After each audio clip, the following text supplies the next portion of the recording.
They pulled her from the line without warning, like her presence alone disrupted the order of the room.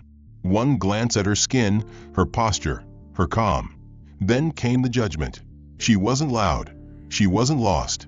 But still, they moved in, soft voices hiding sharp intent, asking if she was in the right place, suggesting her ID didn't look quite right, saying the account she named didn't seem to exist. Not here. Not for someone like her. The man in the tailored suit behind her walked through untouched. She was held back, questioned, redirected like a problem that needed quiet handling. No one knew her name, but they were already certain she didn't belong. What they didn't see, what none of them bothered to imagine, was that she didn't just have an account.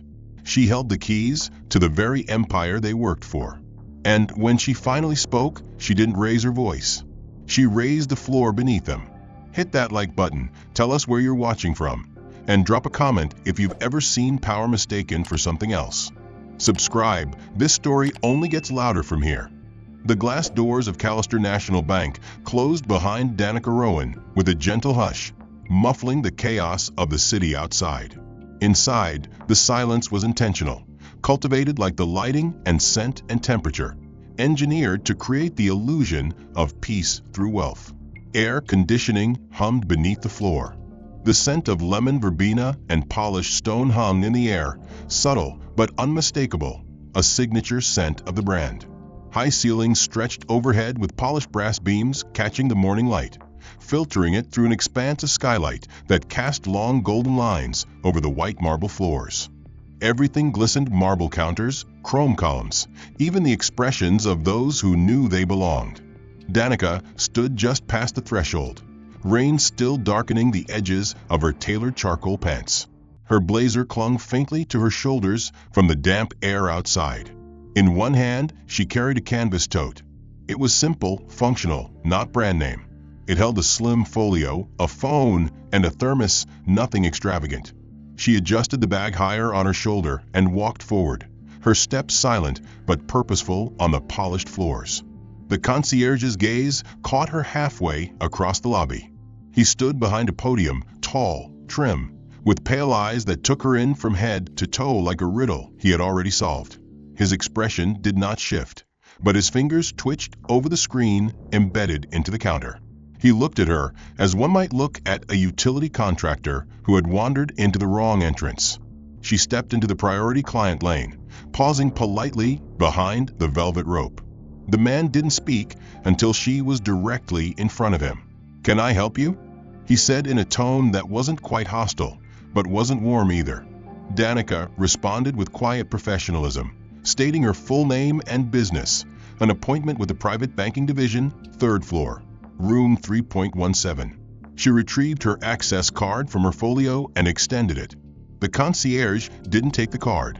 His brow lifted imperceptibly as his eyes flicked from a photo on the badge to Danica's face and back again. The air between them cooled. "I'm not sure that division is where you need to be," he said, glancing toward a row of elevators clearly marked for retail and business clients. "That section is usually reserved for account holders in our priority executive circle. You might be looking for consumer services down on the 2nd floor." Danica clarified, gently but firmly. She turned the ID slightly so he could see the embedded chip and the golden initials marked with executive override. Still, the man didn't reach for it. Instead, he pressed a button beneath the counter and lifted his chin. For just a moment, they stood in silence, eye to eye. Then, with deliberate ease, he leaned back and said he'd need to verify with upstairs. Just procedure. She stepped aside as instructed, though no other client had been asked to wait. Within moments, a man in a navy suit entered the line. He greeted the concierge by name, exchanged a brief chuckle, and was immediately ushered through the roped-off line with a nod and a wave. No ID was requested. No delay. The man disappeared into the executive elevators. Danica watched without expression. Her phone buzzed gently inside her tote. She answered the call, a quick conversation with the assistant to her account director. Confirmation of her arrival. Credentials verified. All was in order. When she returned to the concierge to inform him, he nodded but said he hadn't received a call yet. She'd need to wait. Danica did not protest. Another 5 minutes passed before a uniformed security officer appeared. He was broad-chested, older, with the kind of gait that suggested he had once worked beat patrol. His name badge read Paul. He nodded at the concierge, then turned to Danica. "You're here for priority access?" She nodded. "Mind if I walk you up?" The phrasing was soft, the tone firm. Danica replied that she was already confirmed for the appointment. Still, the man gestured toward a different set of elevators. The service bank, tucked near the back, usually used for deliveries and custodial staff. She hesitated only for a fraction of a second before moving. The elevator's walls were dull metal. The floor was rubber and smelled faintly of cleaning solvent. They rose slowly, the car jerking slightly at each floor. When the doors opened, it wasn't to the pristine client lobby with its frosted glass and Art Deco chandeliers. It was a hallway near the back, past a janitor's closet and a supply room. The security officer did not follow her out. He remained in the elevator, watching until the doors closed. Danica smoothed her jacket and walked the remaining length to the main reception. The receptionist behind the counter blinked when she saw her, then sat upright as her gaze scanned the ID in Danica's hand. "Ms. Rowan? We weren't told you were here." Danica nodded once, her expression unreadable. "I came through the lower bank," she said. She handed over her ID. The receptionist's eyes widened as her screen confirmed the profile. A message flashed. Founder/primary authority. VC, Executive Trust Tier 1. The woman's voice softened. "Please have a seat. I'll let Mr. Gaines know you've arrived." Danica stepped aside and took one of the chairs along the wall. Around her, the room buzzed softly with the clicks of high-end pens and hushed negotiations through heavy glass doors. 3 other clients sat nearby, dressed in summer wool and polished Italian shoes. They glanced at her and then back at their watches. One shifted subtly away, as if her proximity might wrinkle his cuff. The receptionist rechecked her screen. "Ms. Rowan, I'm so sorry. It looks like the wrong elevator was activated for you. Someone from facilities must have sent it by mistake." Danica didn't respond. The lie was too practiced, too clean. It wasn't a mistake. It was a habit. 10 minutes later, her advisor emerged. Meredith Gaines, a woman in her late 20s with slick hair and pearl earrings, walked toward her with a tight smile and extended hand. "Ms. Rowan, I'm glad you're here. Please come with me." The office was immaculate. Beige leather, chrome desk, floor-to-ceiling windows looking out across the skyline. Danica stepped inside and sat. Meredith pulled up her file. "I assume you're here to check account activity?" Danica met her gaze. "I'm closing the account." Meredith paused, caught off guard. "I'm sorry?" Danica repeated it once. "I'm closing the account. Full withdrawal. Transfer instructions are in my file." Meredith's smile faltered. She opened the file and skimmed. The color rose in her cheeks. "That's of course. I'll begin the closure steps. It will take some time." Danica nodded once, rose, and left the office. She rode the public elevator back down, exiting without pause. At the front desk, the concierge glanced up and froze. His eyes dropped to the nameplate on her badge, then widened. Her account closure had been initiated, but procedural formalities required her presence once more for final verification of digital authorizations. She wore the same charcoal gray suit, freshly cleaned this time, and her canvas tote had been replaced with a more structured black bag, not expensive, but crisp. She had spent 3 decades ignoring the need to dress to earn space, but she wasn't naive. She just didn't enjoy the charade. She was 15 minutes early. That, too, had been a deliberate decision. She didn't want to be rushed, didn't want to be caught in the chaos of lunch-hour clients or midday executives on tight schedules. The lobby looked nearly identical to her last visit, polished and serene, white marble gleaming under the filtered sunlight from the cathedral ceiling. She crossed the lobby toward the priority clients lane, following the same velvet rope line she had been barred from just days earlier.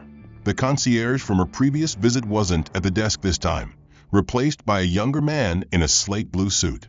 His jaw was square, his haircut precise, and his expression unreadable as she approached. She expected a different encounter this time. Her credentials had been flagged in the system. Her name had weight now. That illusion vanished the moment he stepped in front of her. He didn't wait for her to speak. His body language was clean and efficient. One hand raised in a light stop gesture, the other hovering over his tablet like a bouncer at a private club. "This entrance is reserved for priority circle clients," he said flatly. "Appointments for our executive branches are handled by referral only. You may want to speak with general services down." Danica didn't blink. She opened her bag with practiced calm and handed over the laminated card, the same one she'd used days before. She didn't speak, just waited. The young man took the card, glanced at the name, and then looked at her again with a faint squint. His pause was just long enough to be condescending. The corners of his mouth pulled into something too close to a smirk. "This is valid," he said, "but you understand this designation isn't typically associated with." He stopped himself, but not soon enough. His eyes traveled the length of her coat, down to the simple flat shoes, then back up to her face. With each second, the judgment in his silence grew heavier. Danica said nothing. The tension hung between them like invisible fog, pressing into the edges of the moment. A few heads turned from nearby waiting chairs. She saw the subtle shift in postures, the curiosity, the small hum of anticipation that always rose when something seemed out of place. He held the card longer than necessary, then handed it back with a faint shrug. "One moment, I'll verify." He turned away and began tapping on the screen behind the desk, muttering something too low for her to hear. The front desk phone lit up, and he answered it with a clipped tone. After a few seconds, he hung up and returned. "You'll need to wait over there," he said, pointing toward a smaller bench along the far wall, beneath a less ornate light fixture. "This side is reserved for those already cleared for executive access." Danica stared at him. She had already been cleared. Her name was on file, her arrival expected. The delay was not procedural, it was deliberate. Still, she walked to the bench without a word and sat down, her bag neatly placed beside her feet. She folded her hands and let her eyes move slowly over the lobby. She could hear murmurs behind her. Two men in suits were standing near the main teller line. One of them leaned slightly toward the other and whispered, while his companion snorted softly into his collar. The sound was faint but clear enough to be understood. The junior associate behind the desk stole another glance her way, then adjusted his jacket and looked back down at his screen, pretending focus. Another 10 minutes passed, then 15. A woman who had entered after Danica, blonde and dressed in soft pink wool, was escorted to the private floor without showing ID. Danica noted it quietly. The woman had arrived, smiled, spoken her name, and was ushered forward with no pause. No badge. No delay. Danica checked her watch. 12 minutes past her scheduled appointment. A nearby door finally opened, and an assistant in a black skirt suit with an earpiece emerged. She glanced around, paused on Danica, then approached the desk and said something in a tone too low to hear. The junior associate's posture shifted. He gestured discreetly. The assistant turned to Danica and walked over. "Ms. Rowan, they're ready for you now. Please follow me." Danica rose, lifting her bag without a sound, and followed her toward the private elevator banks. The same one she'd been denied last week. They passed a polished security checkpoint, and the assistant swiped a keycard. The elevator opened silently. Inside, the assistant glanced over. "I'm so sorry for the delay. We were told you hadn't arrived." Danica tilted her head slightly. She didn't respond. She knew what had been said. The doors closed, and the lift moved smoothly upward. When they arrived, the assistant led her to the same glass-walled office as before. Meredith Gaines, her account manager, stood as they entered, a practiced smile already in place. Meredith gestured to the chair and launched into the pleasantries of business. Danica listened in silence until Meredith paused. "I understand you've chosen to finalize the closure of the account. Everything is prepared for your approval today." Danica nodded once. Meredith handed her a tablet with final authorization. Danica scrolled, reviewed, and tapped. The screen flicked green. Authorization complete. Meredith nodded.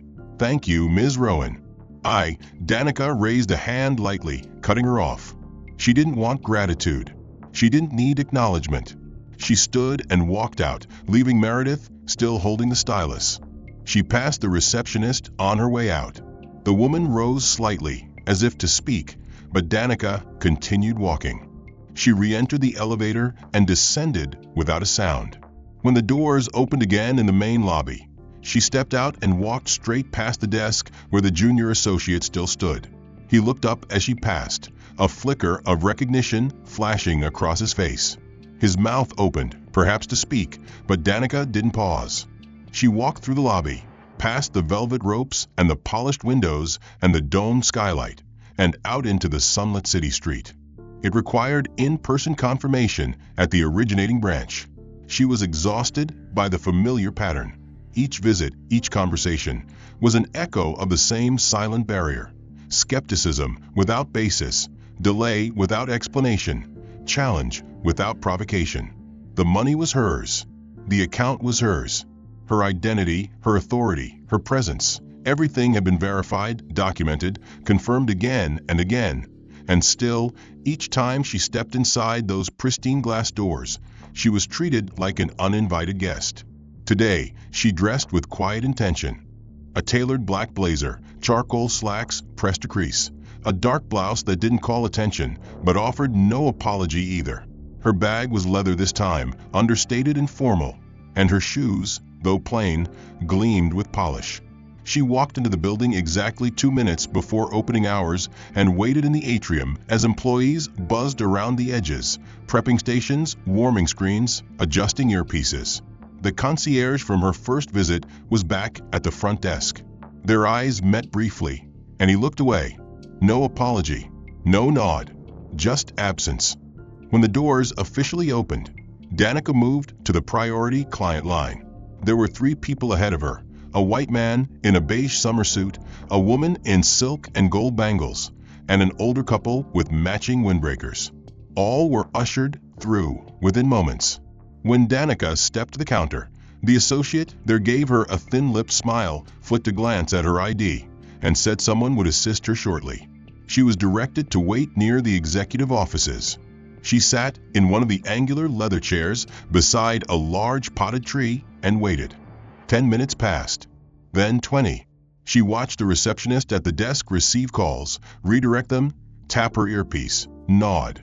Each time Danica stood to check in, she was told it would just be another moment. Clients came and went. Each one seemed to glide through invisible channels that parted seamlessly, while Danica remained stuck in the margins.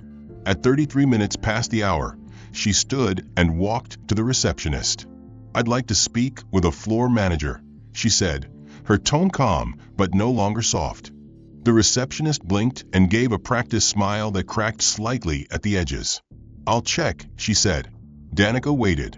5 minutes later, a door opened down the corridor, and a tall man in a gray suit with a heavy wristwatch and slicked back hair stepped out.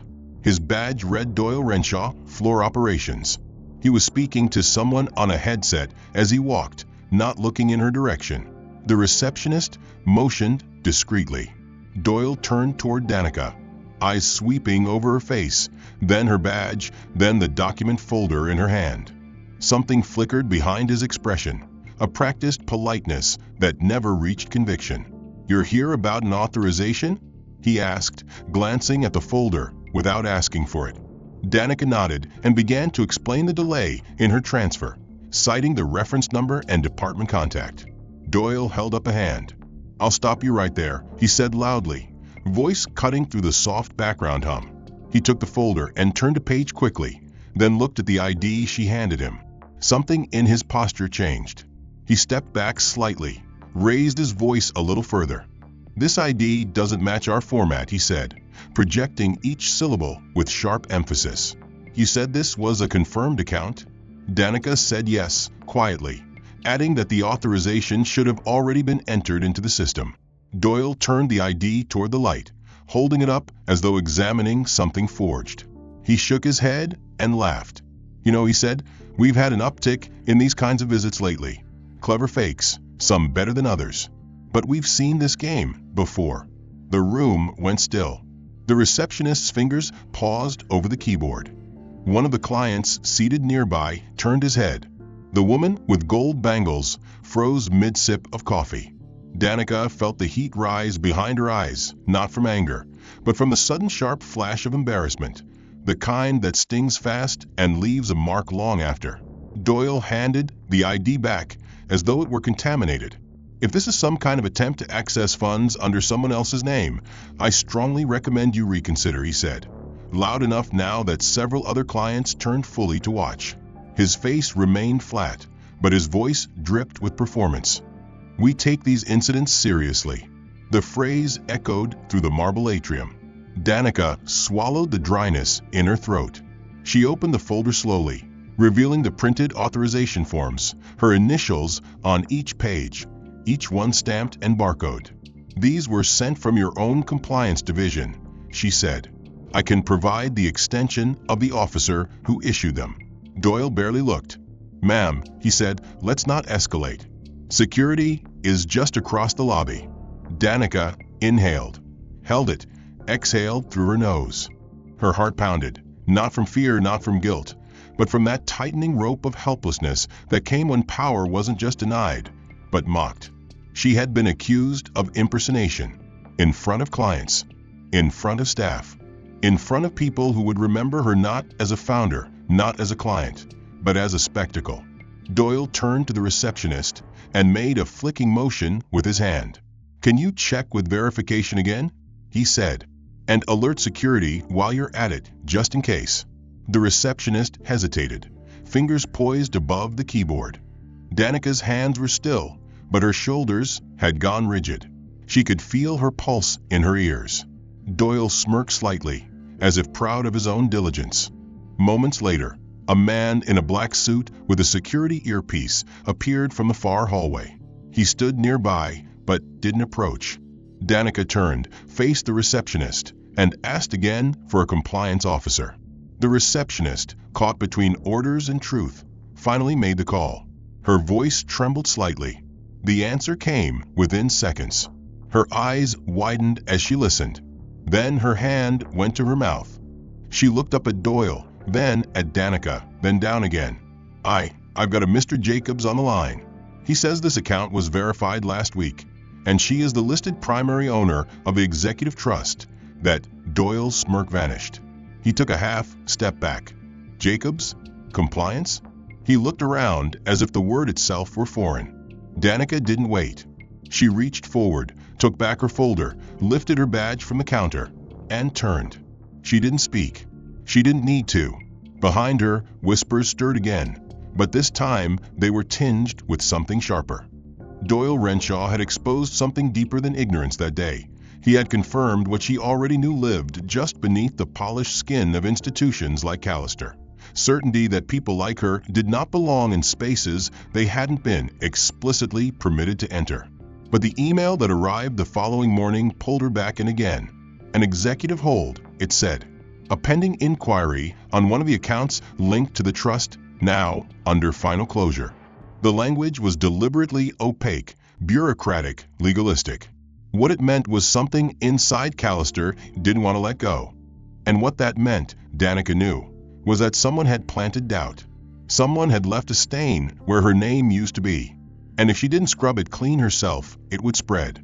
She arrived before noon quiet, composed, her expression impassive, her hair swept into a low twist, her clothing again simple but precise.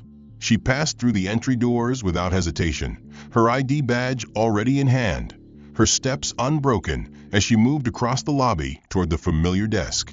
The receptionist, new this time, younger, with clipped nails and a slightly nervous energy, looked up with startled politeness as Danica handed over her ID and calmly asked to speak with the private client director. Not a liaison, not an assistant, the director. The name was on file.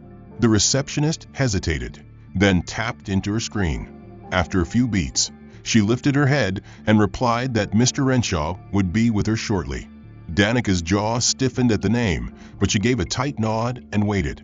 2 minutes later, Doyle stepped out from the private corridor. His gray suit today was lighter, summer weight, more relaxed in cut, but the same performance coiled behind his eyes. He approached slowly, a bland expression on his face that wasn't quite a smile and wasn't quite neutral. "Ms. Rowan," he said, clearly remembering her name despite the feigned formality. "We seem to have a lot of unfinished business, don't we?" Danica did not engage his tone. She stated her purpose with cold clarity, reciting the name of the trust, the confirmation ID of the transferred assets, and the internal contact who had signed the authorization. She concluded with the same sentence she had used before: "I'm here to speak directly with a private client director." Doyle tilted his head slightly, like a man watching a child refuse to leave a restricted room. His lips stretched into a joyless grin. "Still pushing," he said. Then he let out a quiet, flat laugh, not loud, not theatrical, just enough to signal that he had already made a decision. He turned toward the receptionist and raised one hand, snapping his fingers without urgency. "Call security," he said. "Escort to internal verification." Danica's heart clenched, not with fear, but with the sickening clarity of recognition. He was doing it again, publicly, with full knowledge of who she was and what she carried. 2 uniformed guards appeared within seconds, summoned not from some distant post, but from nearby, as if they had been waiting. They were not aggressive. They were polite. That was the new way, always polite. One of them, an older man with thinning gray hair and a set jaw, stepped to her left, the other to her right. "Ma'am," the older one said, voice low and rehearsed, "we're going to help you to the appropriate desk. There's just been a little mix-up on the back end." Danica turned her head slowly toward him. "I've asked to speak with the private client director," she said. "That request has not changed." The second guard, younger, didn't speak. He simply rested a light hand a few inches from her elbow, a gesture that hovered on the edge of physical contact, close enough to signal control, far enough to feign gentleness. Danica didn't move. She looked past both of them, eyes locking on Doyle, who watched the scene unfold as if it were a minor annoyance. "Ms. Rowan," he said, his voice now louder, more formal, carrying across the tiled lobby to ensure all nearby ears caught every syllable. "We're trying to ensure your account situation is handled properly. If you resist our process, we can't help you. I suggest you cooperate." A middle-aged man, seated near the concierge desk, glanced over his shoulder. 2 women in tailored dresses looked up from their phones. An older man with a newspaper slowly lowered the page. The lobby was beginning to tilt again, just as it had before. The audience was forming.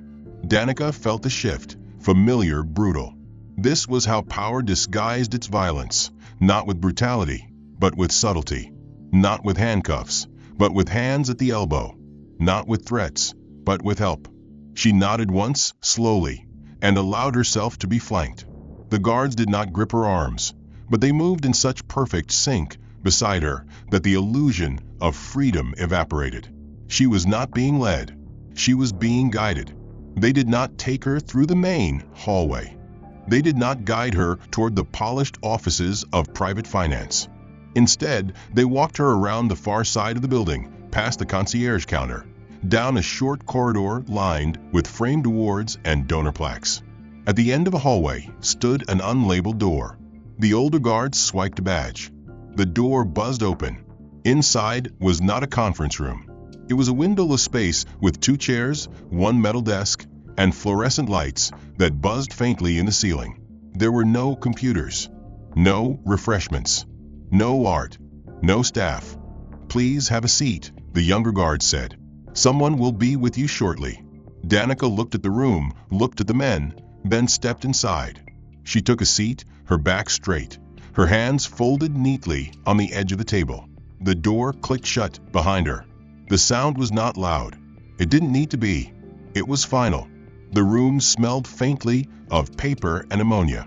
The silence was thick. Danica counted breaths, counted seconds, counted the beat of her pulse against her collarbone. 5 minutes passed, then 10. The overhead light flickered once, then steadied.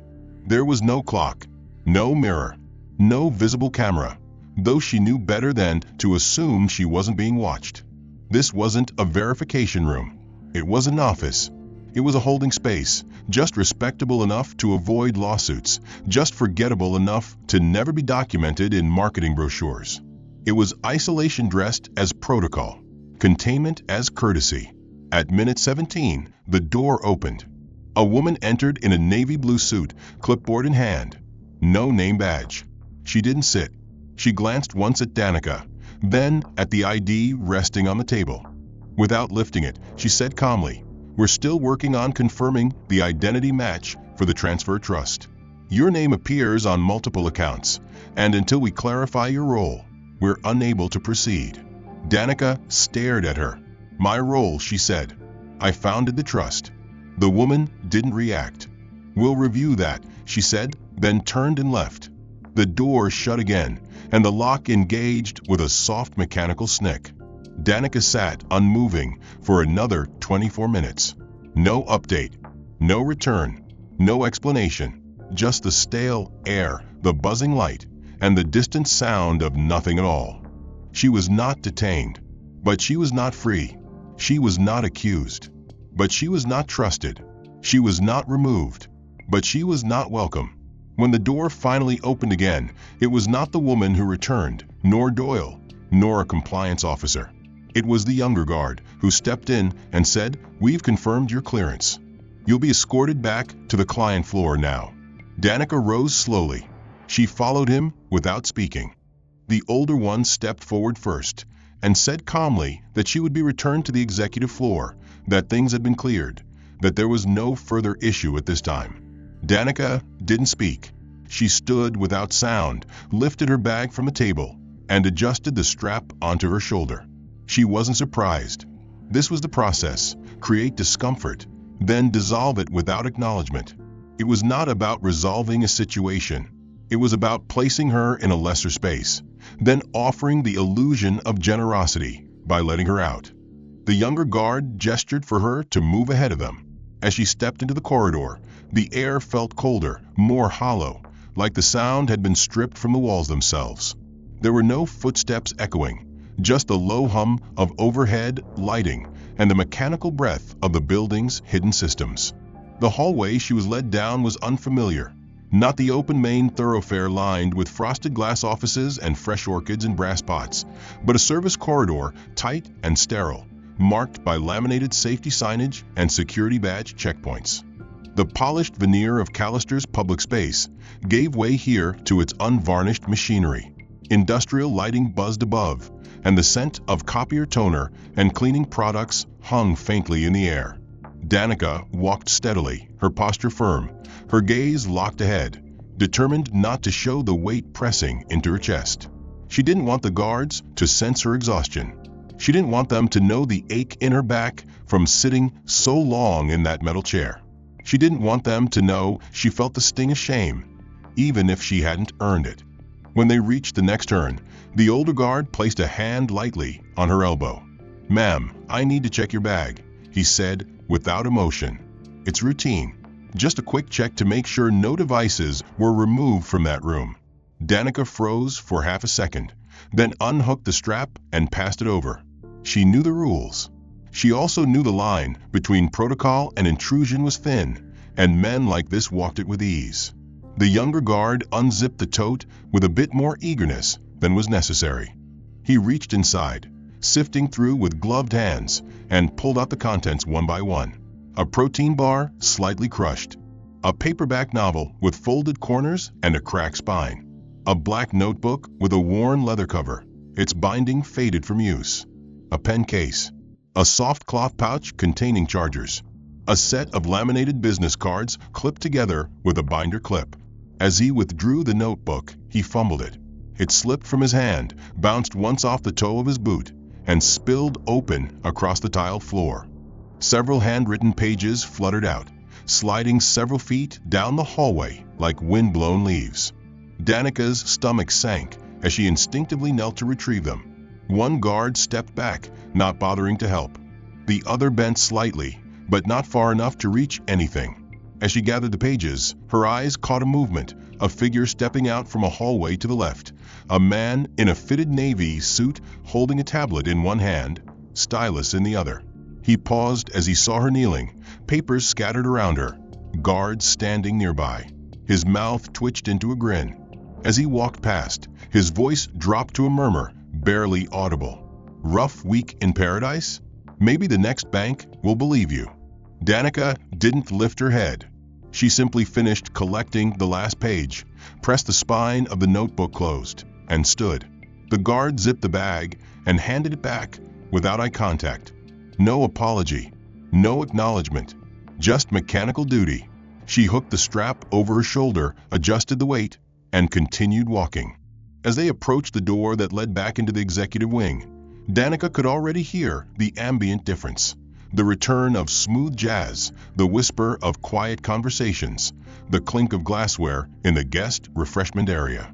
The transition between those two corridors was more than physical. It was social, psychological. It was the border between belonging and scrutiny. The door opened, and Danica stepped through. The hallway here was filled with light. The walls were cream-colored, decorated with impressionist art in subtle hues. A woman in a lavender blouse passed her, nodded politely, and moved on. Danica walked forward, but as she passed a reception alcove, she felt eyes on her again. A man seated nearby, wearing an expensive watch and holding a newspaper folded crisply in his lap, tracked her with casual disapproval. Another woman standing by the elevator touched her companion's arm and leaned in, whispering just loud enough for the syllables to carry. Danica caught the word incident. She kept walking. The private elevator doors opened, and she stepped in. Alone now, finally, she allowed her hand to shake as she reached for the floor panel. The doors closed, and the silence pressed in again.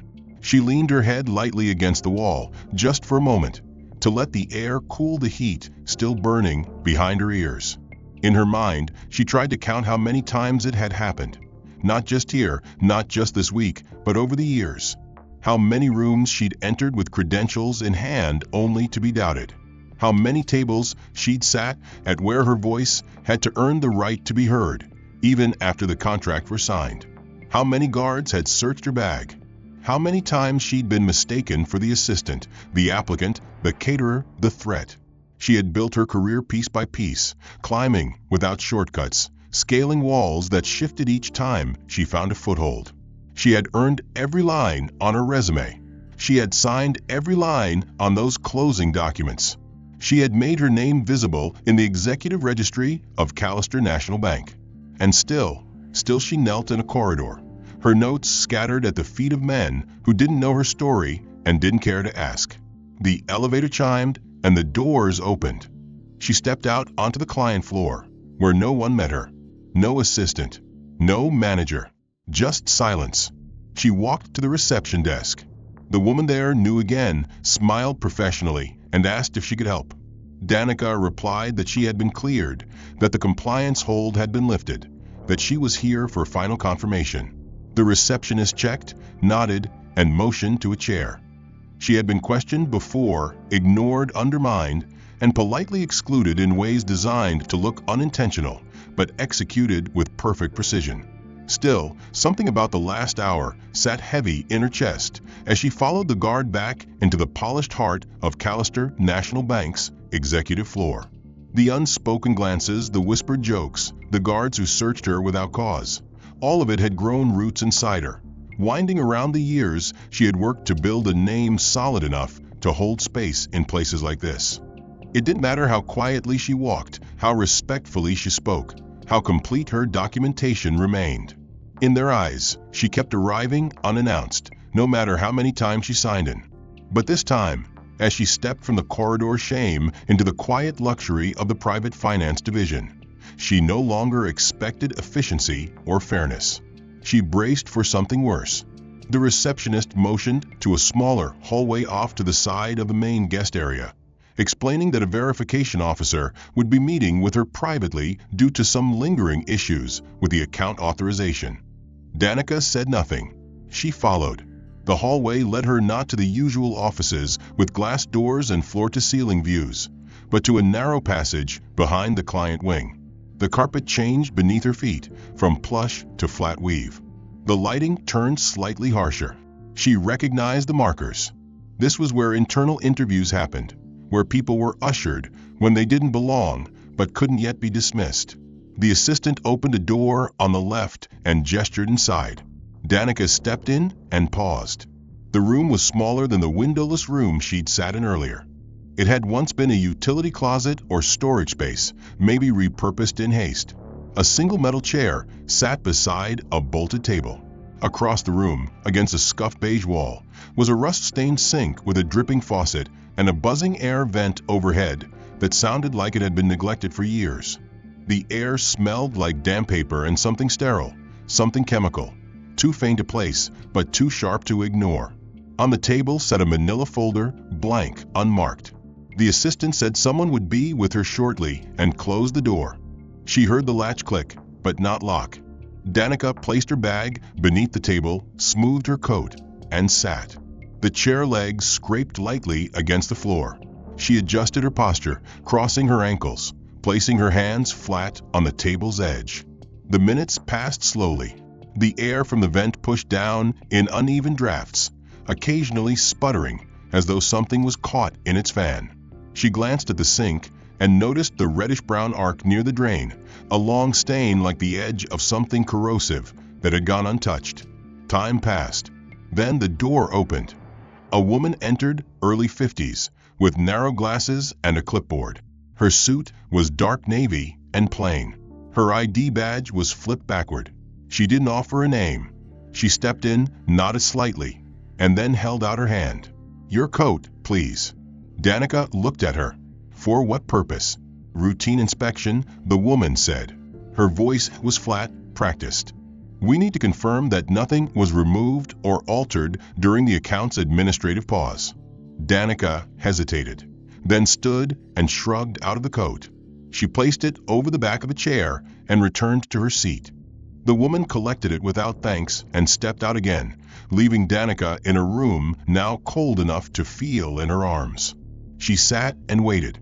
No explanation, no paperwork, no updates.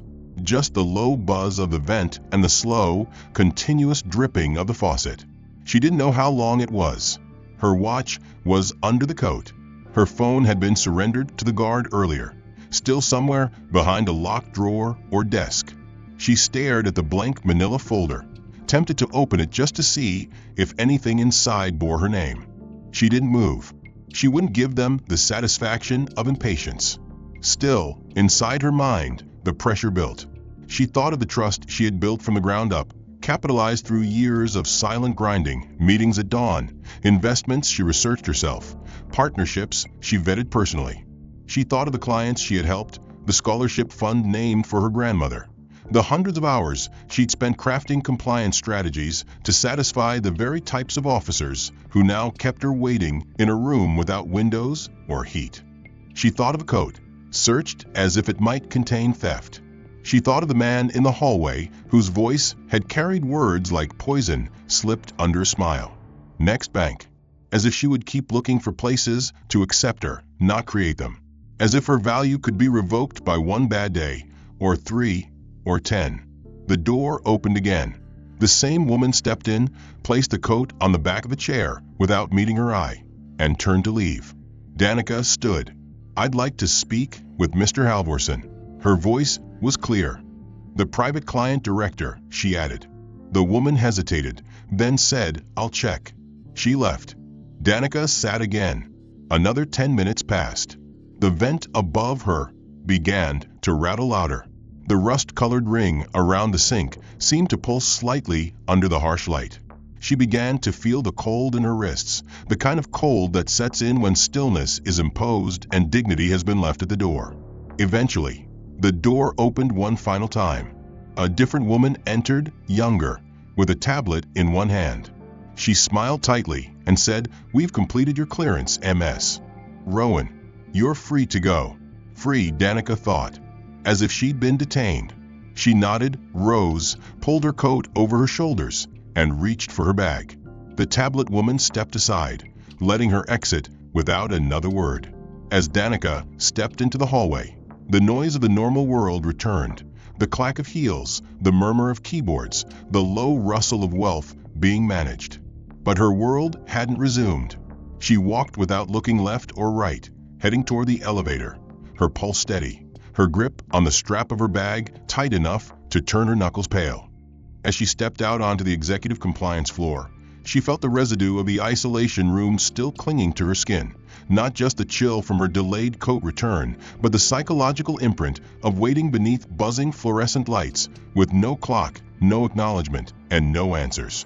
She walked down the polished corridor in silence, past closed doors that muffled voices speaking the language of capital and hierarchy, past portraits of former directors and founders whose legacies hung like ghostly endorsements over every transaction. Her heels clicked faintly against the tiled floor, not loud enough to announce power, but steady enough to announce she had not been broken. Yet, ahead, an assistant was waiting, clipboard in hand, her eyes shifting quickly from a screen to Danica's face and back, registering the name, verifying it on the schedule, but not quite masking the internal flinch as she realized this woman was the same client security had flagged hours earlier. "Ms. Rowan," she said with forced warmth, "if you'll follow me, we'll complete the final verification. We appreciate your patience." Danica said nothing. She followed. The assistant led her into a narrow conference room with a wide window that looked not out over the skyline, but into an adjacent office, frosted from the waist up for privacy, offering only the illusion of transparency. The table was polished wood, dark and smooth, and on it sat two neatly arranged binders, a screen that glowed softly, and a nameplate that read Marla Gerwin, VP Client Integrity. Danica placed her bag beside the chair and sat without waiting for permission. The assistant stepped out quietly. A minute later, the door opened again and Doyle Renshaw entered, now accompanied by a woman in her late 40s with blonde hair pulled tightly into a twist, rectangular glasses perched halfway down her nose, and a suit tailored to communicate control. Marla Gerwin, Vice President, Client Integrity, Compliance Division. Her expression was unbothered, already closed off, as though every interaction was pre-weighed for emotional efficiency. She gave a nod in Danica's direction that couldn't be mistaken for greeting. Danica met her gaze, but Marla's eyes moved to the screen before a word was exchanged. Doyle stood just behind her, not speaking either, arms folded as though his mere presence added weight to the room. Marla tapped to the screen, opened a client record interface, and began scrolling slowly, deliberately. The system ID search field blinked. Without input, Danica waited. The seconds stretched. Marla's fingers moved again, scrolling through a screen that wasn't yet showing any account files. Doyle leaned forward slightly and muttered something under his breath. Marla tapped a new menu. Still nothing. No login credentials had been entered. The session hadn't even been authenticated. After 2 minutes of silence, Marla glanced toward Danica and said flatly, "We're having trouble locating a current profile for the name and trust ID you've provided." Danica inhaled through her nose, already anticipating what was coming next. "That profile is active," she said. "I initiated its closure 5 days ago, confirmed wire authorization and compliance review with Officer Leland Jacobs. It's in your records." Marla gave a thin smile that didn't touch her eyes. "We've seen documentation," she said, "but until the system reflects a live profile with matching credentials, we can't move forward. There may be an issue with verification." Danica's jaw clenched. "I'm the founding member and listed executive administrator on that trust. If the system is failing to locate me, then the problem isn't on my side." Doyle finally spoke, his voice carrying that same patient condescension she'd come to recognize as his signature. "These systems update dynamically. If credentials are outdated, it's not uncommon for prior profiles to be archived or moved to a dormant status. What we're saying is that you may be referencing an expired record." Danica's eyes moved from Doyle to Marla and back. She didn't answer immediately. Instead, she leaned forward, resting her forearms on the edge of the table, voice low but exact. "The record isn't expired. The account isn't dormant. The credentials were activated under a 2-year auto-renewal that revalidated in Q1. You're not looking for the record. You're performing the gesture of looking. Marla's nostrils flared slightly, the only visible reaction she gave. Then she tapped again, this time entering a truncated search ID. The screen flickered. Nothing populated. The interface returned to the main menu. Marla sat back in her chair and folded her hands.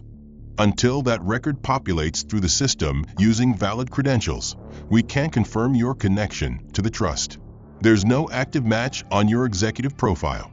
Danica reached into her bag, retrieved the leather folder she had used since her first visit, and pulled out a printed document, compliance confirmation from the senior internal officer, with his digital signature at the bottom. She slid it across the table.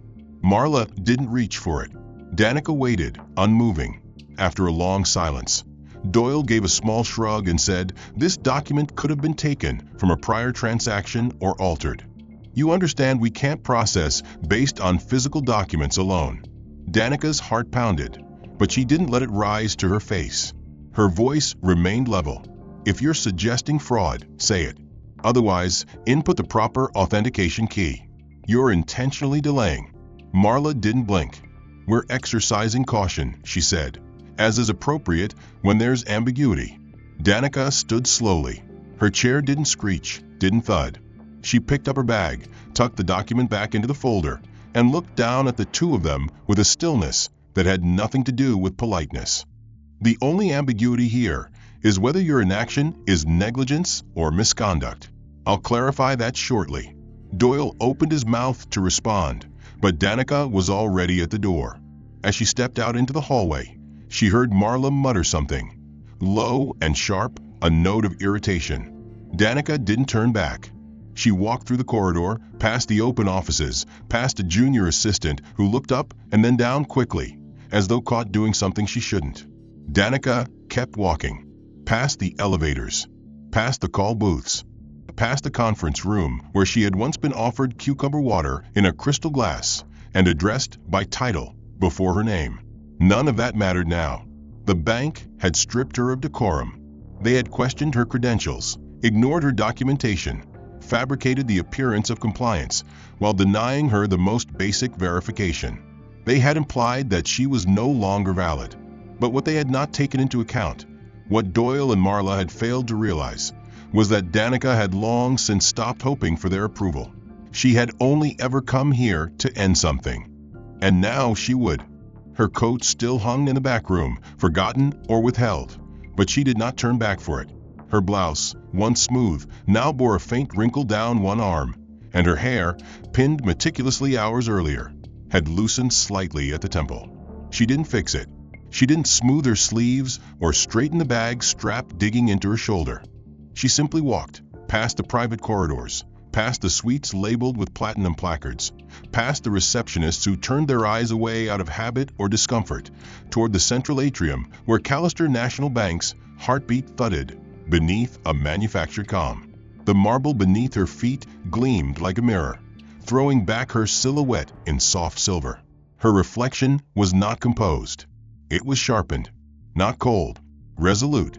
The elevator ride to the first floor was silent except for the subtle whir of motion. She stood facing the door, arms at her sides, feet planted. No phone to check, no coat to clutch, nothing to hold but clarity. When the doors opened, the lobby had shifted again. Mid-morning traffic thickened around the concierge desk. A dozen clients now waiting in various tiers of service. Platinum queue, gold tier, standard, referral only. It was designed like a luxury lounge, but operated like a silent audition. Danica walked past them all. She passed the velvet ropes, the polished brass posts, the frosted glass divider etched with the Callister insignia. She passed the young man at the desk who had tried to redirect her to retail banking 3 visits ago. She didn't stop at the line. She stepped past it into the center of the polished floor, where the Callister seal was etched into the marble like a signature of legacy. She turned and stood at the central podium, normally manned only by the concierge, and set her leather folio down. The whisper of contact between folder and stone was quiet, but it caught the attention of the man behind the desk, who rose quickly from his seat, confusion tightening his brow. Behind him, a manager stood, a woman Danica had not seen before, her eyes narrowing as she began to step forward, posture already preparing to intervene. Danica lifted her chin slightly. Her voice was not loud, but it carried. She didn't project with anger. She projected with certainty. I am Danica Rowan. I am the founding executive of the VC Horizon Trust, currently listed as the primary financial entity underwriting Callister's national private banking strategy.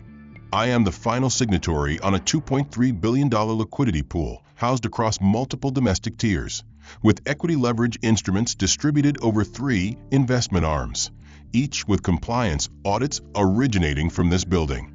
No one moved. A man in a navy blazer near the gold tier counter turned slowly toward her. A woman in heels carrying a designer purse stopped mid-step.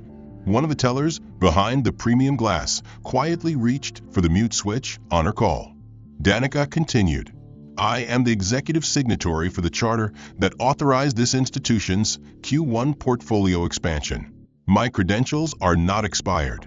They are not under review. They are being deliberately obstructed. She placed a single document on the podium, a notarized copy of her trustee directive, bearing the seal of the federal regulator and the timestamp from 5 days earlier. This document has been dismissed by your compliance team. My requests for communication have been redirected. My personal identity has been publicly challenged, my belongings searched, and I have been moved through security channels reserved for disciplinary action while attempting to perform routine account closure. This is not a clerical error. This is systemic deflection performed under the assumption that I would not respond. Doyle Renshaw emerged from the corridor behind the concierge desk at that moment, his face pale, his steps faster than usual. But he stopped short when he saw her standing there. Not in a chair, not waiting, speaking, declaring, exposing. His mouth opened, forming the beginning of a protest or explanation. But he didn't speak. Danica turned her head slightly toward him. You knew, she said. Her voice didn't rise. You recognized me from the first moment. You saw my name in the system and still refused access. You brought security. You refused to log in.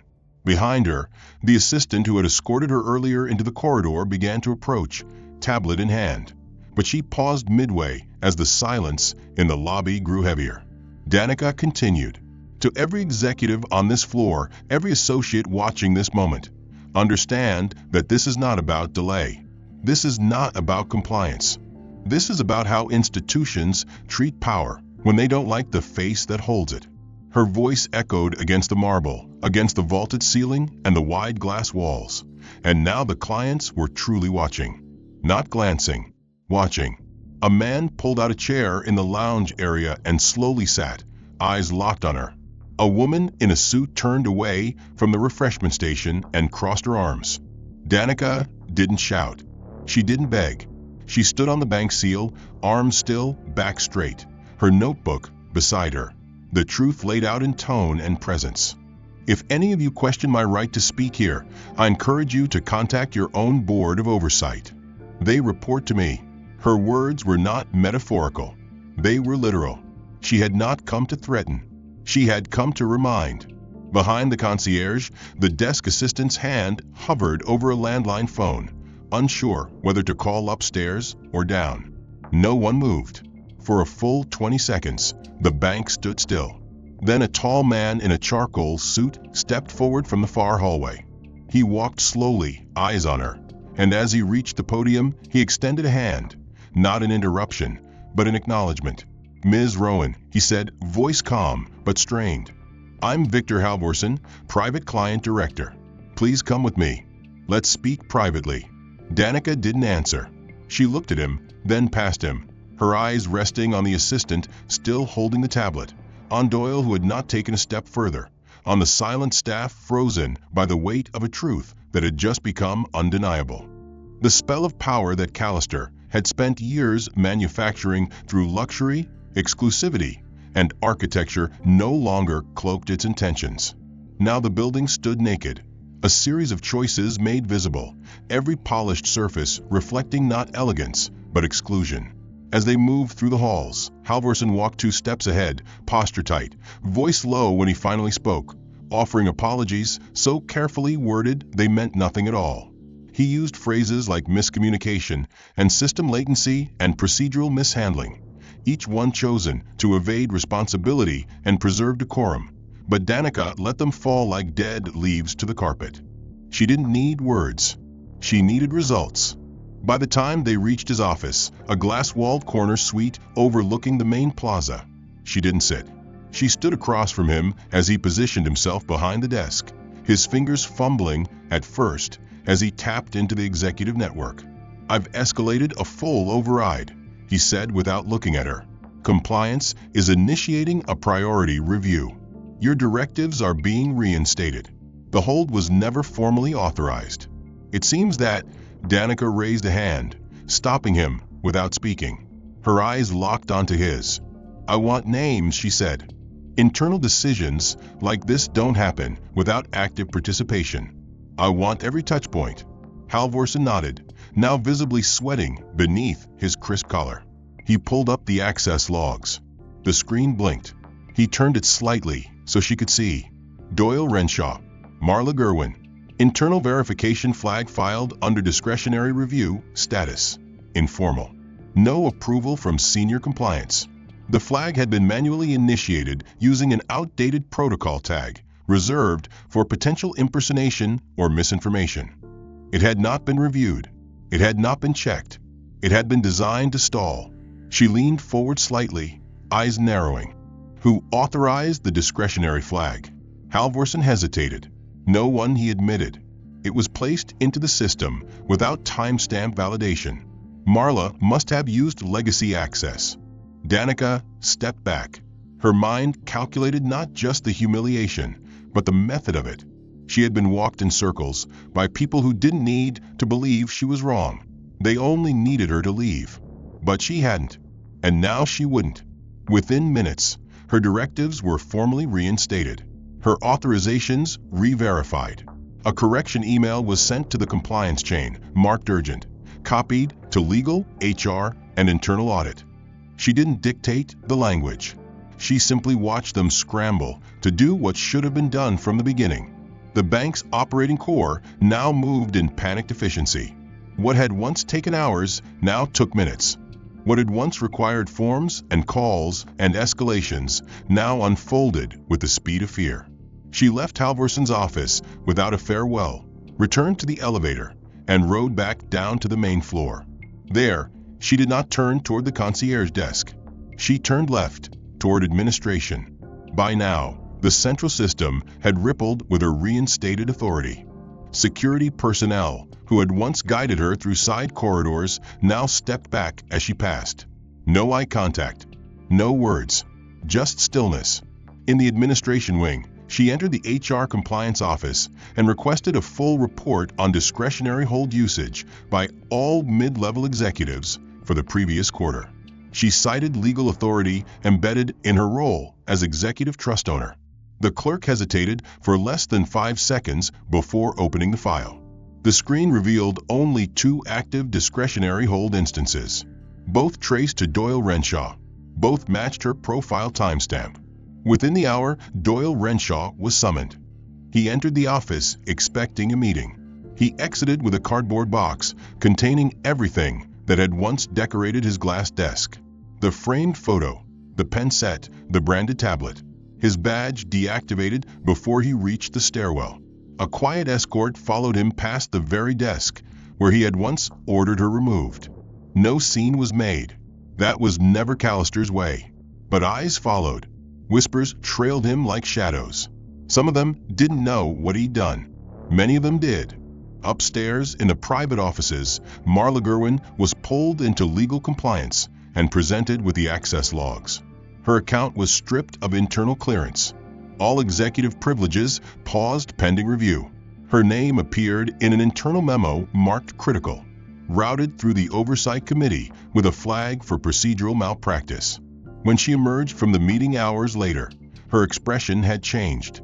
Her hair, once tightly pinned, had loosened around the edges, frayed by tension.